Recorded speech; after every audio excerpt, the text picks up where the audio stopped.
Okay, hi everybody. Going to do a wee short video. The title is a bit of a spoiler alert, obviously. I'm going to remove the front wheel on my Honda Blackbird. The reason I'm removing it is because I'm getting a horrible feeling from it and a bad vibration at 8 mile an hour, excuse me. So I suspect the wheel bearings are away, and I also suspect the wheels needing balanced, because I recently took the tyres off to paint the wheels and I took the weights off and never put any back on, which wasn't very clever. So I'll make a wee short video on how to remove the wheel, and later on I'll make a short video of me trying to balance the wheel without the proper equipment. We'll see how that goes, and then once the wheel bearings arrive I'll make a video on that, how to change them badly, no doubt. So tonight, what we're going to do is just remove the wheel. Two ways you can do it. You can do it with a mudguard on and a mudguard off, but because of the design of the mudguard, it's actually far easier just to take the mudguard off first. You can see there the way it comes over the front of the wheel, so you'd have to jack the bike up quite a bit to get that out. To get the wheel out, sorry. So if you remove the wheel, you don't need to jack it up so much. So obviously, the less you jack it up, the better. It is quite precarious, but we'll see how we go with it. So I'm going to remove the mudguard and I'm going to take the calipers off first. Just to make, I think you get away with just taking one caliper off. You might get away with not taking any of the calipers off, but well, I don't know. Better just take them off. It just makes it easier. So to remove the mudguard, it's quite simple. You've got this wee 5mm Allen bolt here, and you have another one up in here, and it's the same on the other side. Obviously the mudguard should just pull out. To remove the caliper on the left hand side, as you sit on the bike, you've got a 6mm Allen bolt here, as you can see, and two 6mm, one there and one there. And then that should give you some wiggle room in the caliper. And what we'll do as well is I'm going to put a wee rag in between the caliper and the wheel to save me from damaging the wheel. Or ideally stop me damaging the wheels. As I say, I painted them myself, so it's not the best job in the world. They'll be easily scratched. From the other side, the caliper's easier to remove. Just put a wee bit of light on the subject here. It's just two 12mm sockets, two 12mm bolts, sorry. One here and one up here, and then that should let you get that caliper out the way. And again, you can see the 5mm there and here to remove the mudguard.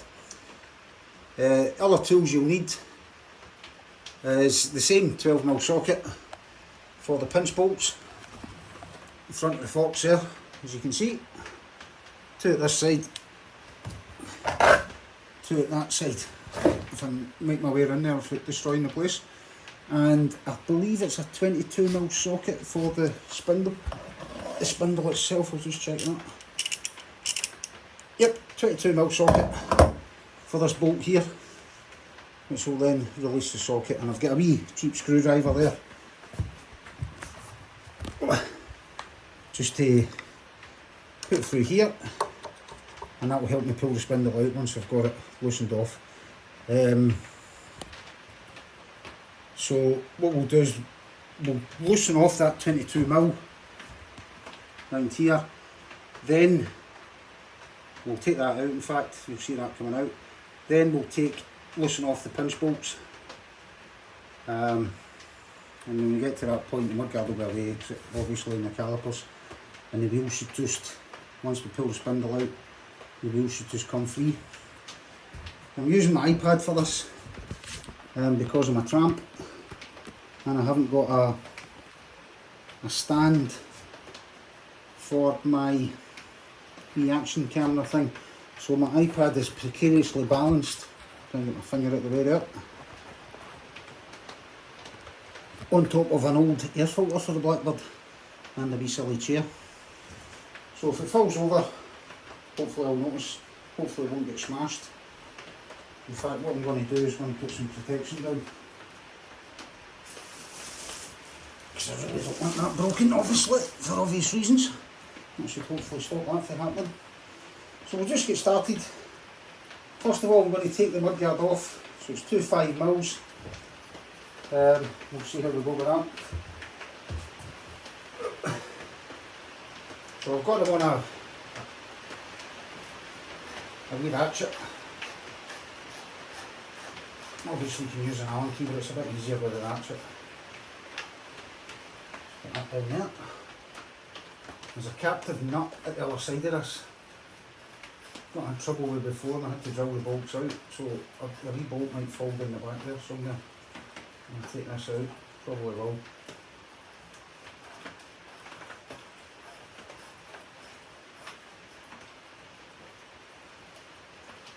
Yep, it's a longer bolt than I thought.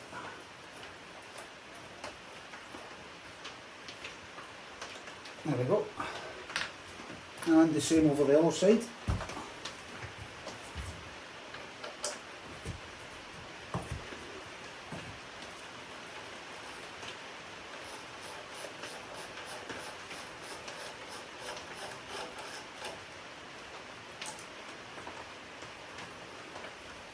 Set that there.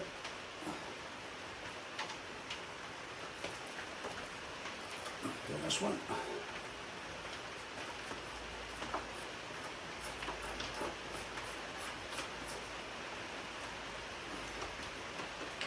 Okay, so the mudguard should just pull free now. There we go. And Blackbird. I actually used the old captive bolts last time. I couldn't remember what I'd done there. That's good. Right, so we'll set that down here out the way and cover up some of the rubbish. Next on the agenda is the calipers. So we'll change over to a 6mm Allen key, or socket, whatever you want to call it. We'll do these ones first. These ones just more or less release the brake pipes and stuff.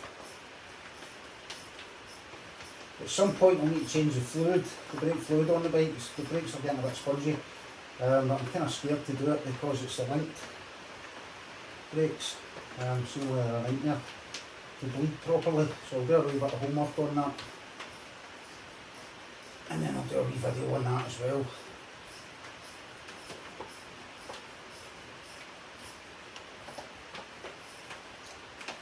It's a wee break for the norm for what I usually do on the channel. Usually it's just wee runs around about Scotland. Started doing a couple in the lorry as well. But I'm planning on doing a wee bit of maintenance on the bike and video that. So I'm going to get a rag, as it says earlier, to put in behind the caliper. And hopefully this will protect the wheel. Hopefully this should just pull out. So obviously you don't jack the bike up when you're at this stage, because you'll just end up pulling it off the jack.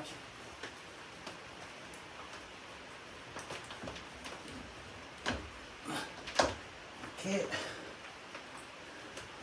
that's just about out. There we go. That's our caliper free. What we'll do is we'll come round the other side. We'll go into a 12mm socket and we'll release these 2 bolts I showed you earlier on.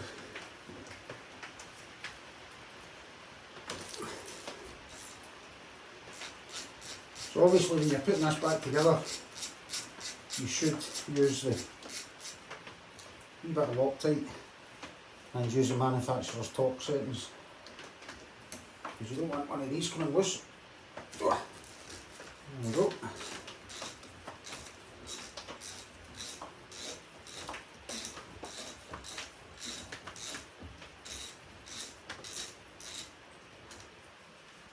I say sorry the camera's away over there. Once I get a wee stand for the action camera thing.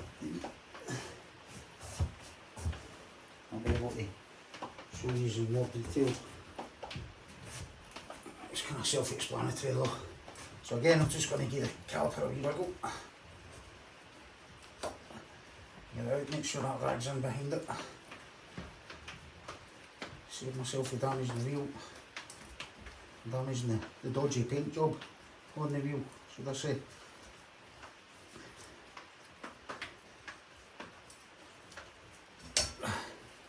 There we go, easy peasy. So next on the agenda is this 22mm. I've got that one a socket I prepared earlier. A bit of purchase on it, it's going to be tight. There we go.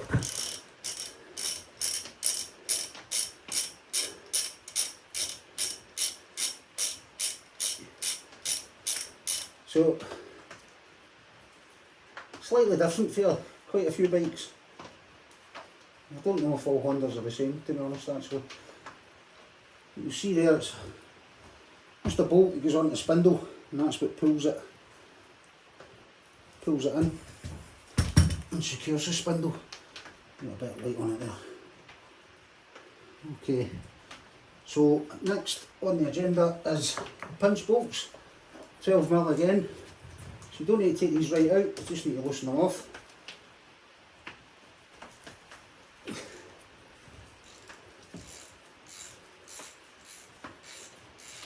Let's get them nice and slack.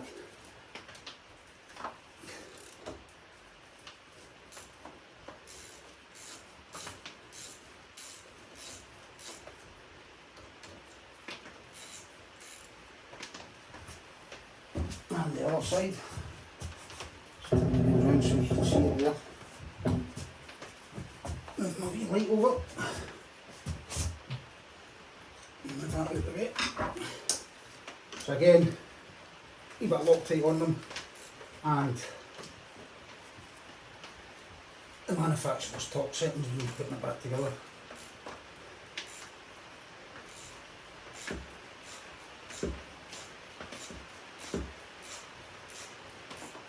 So we'll get them nice and loose. So now the spindle's almost ready to pull out. So it's now time to jack the bike up, which is quite scary with a bike this weight. So I'll show you how I'm doing it. I'm not sure if I'll be able to get the torch, the light right in there. Oh. So I've got this wee motorcycle jack, and I'm just jacking it up. I'll get a bit of torch for a second.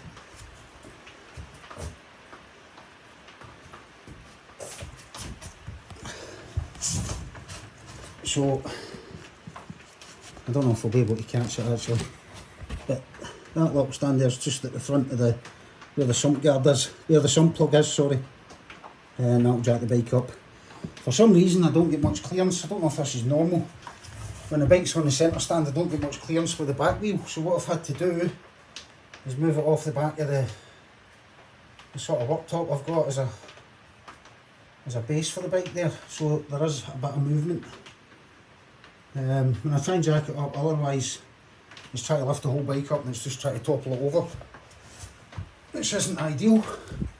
Make for good viewing, right enough. A good laugh for everybody else apart from myself. Put that back there. And we'll jack it up. And the wee jack's got its own little spanner thing. Well, it's a 22mm as well, so I'll just use the ratchet. I'm just going to make sure that's in the right place. I hope there isn't too much of a shine off my chrome dome. I'll bring that out a wee bit actually.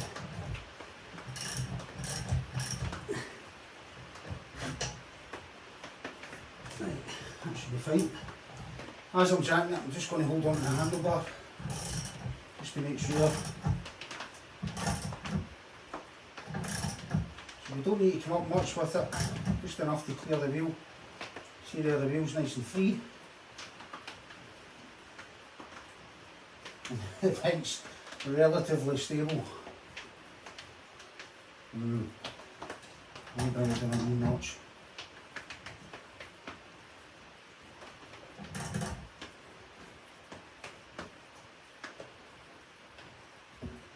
It will take quite a bit for that to go over. It's not ideal. Ideally, with a stronger roof, you maybe have a strap on each handlebar going up to the roof, just to kind of stabilise it that wee bit more. But anyway, we'll see what happens. It's all about the fun in it. Fun and games. Right. Okay. So now what we're going to do, let's put my wee screwdriver in, this wee hole I was telling you about. I'm going to try and steady the bike as much as I can. Start to turn it, which is not really ideal because the bike's moving quite a bit. So next plan, the rubber mallet. Quite difficult to get into the toolbox here because I've got to move the bike back so far. We'll get there. There we go.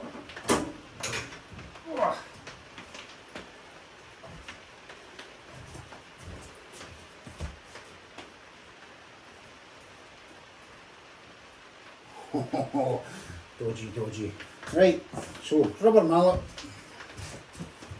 What I'm going to do, put the bolt back in a couple of threads.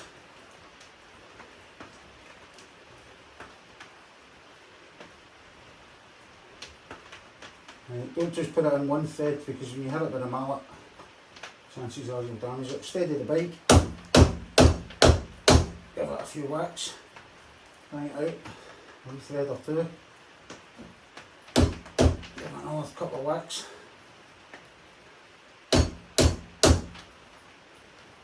So hopefully that's enough to get it started. If not, I've just made a fool of myself on YouTube, which wouldn't be surprising. You can see there, it's come out quite a bit. So again, I'll put my screwdriver in. And I'll try and just work that out. Here it comes. So the wheel's going to drop down a little bit. There's also two spacers. There doesn't seem to be one on this side. There's definitely one on that side. So obviously that's going to fall out. What I'm going to do, I think, just to make it a wee bit easier, is just come down to the weights on that tyre and no more. Just put it there. And that should kind of straighten things up with the spindle, so it should come out that wee bit easier. There we go.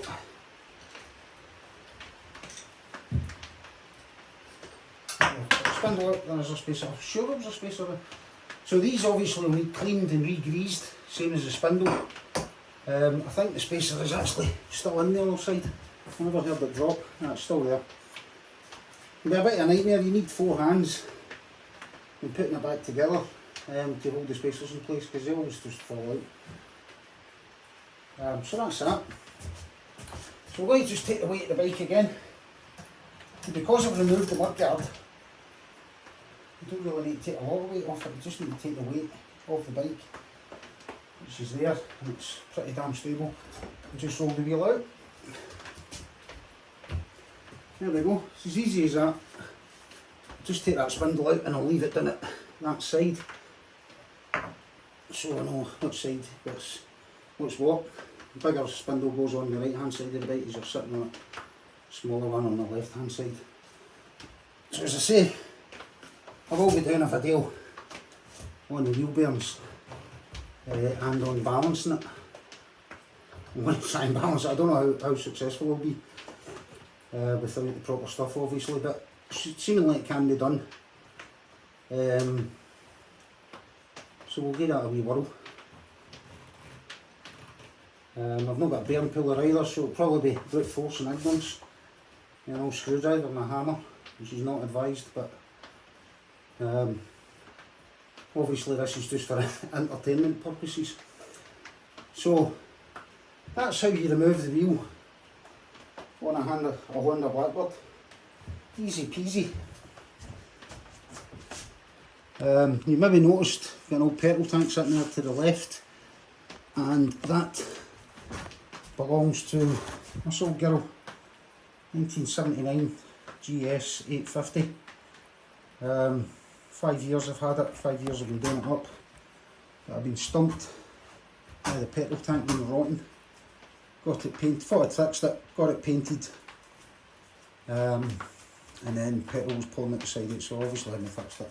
I put post 15 in it, but I obviously hadn't prepared it properly, which means it didn't really take. So now I'm going to go down the epoxy resin route. Seemingly that works well, according to other videos on YouTube, so I'll do a wee video on that as well. But the problem I've got just now, as you'll see, quite a shocking sight. I have to get the post 15 out of it. So I've actually cut it right open, to the bottom right out it, and I'm in the process of trying to get that out just now. Seemingly methylene chloride's the thing I want. I can get in with the buff, quite a lot of it, but these bits at the front here and at the back, I'm having trouble with. Seemingly methylene, as I said, methylene chloride's the way to go with it, but getting that isn't very easy. I'll just show you the inside of the tank, the base. I've cut that out and I've managed to buff that up pretty good. I've got all the post 15 off of that. I mean, the epoxy might have stuck to it and it might not have, so it wasn't worth taking a chance, to be honest. So I just got it cut open, and a good friend of mine has said he'll weld it back together again. So we'll see how successful that is, and we'll probably maybe do a wee video on that as well. Hopefully you'll enjoy that, and we'll maybe get this old thing on the road eventually. In a long time coming. Anyway, I'll stop gibbering nonsense. Thanks for watching, and as I say, I'll make another couple of videos, so if you're interested, it'd be great if you would subscribe and a wee like, and maybe even a wee comment if you've got anything to say. Even to slag me off for how bad a workman I am. Okay, thank you very much. Cheers.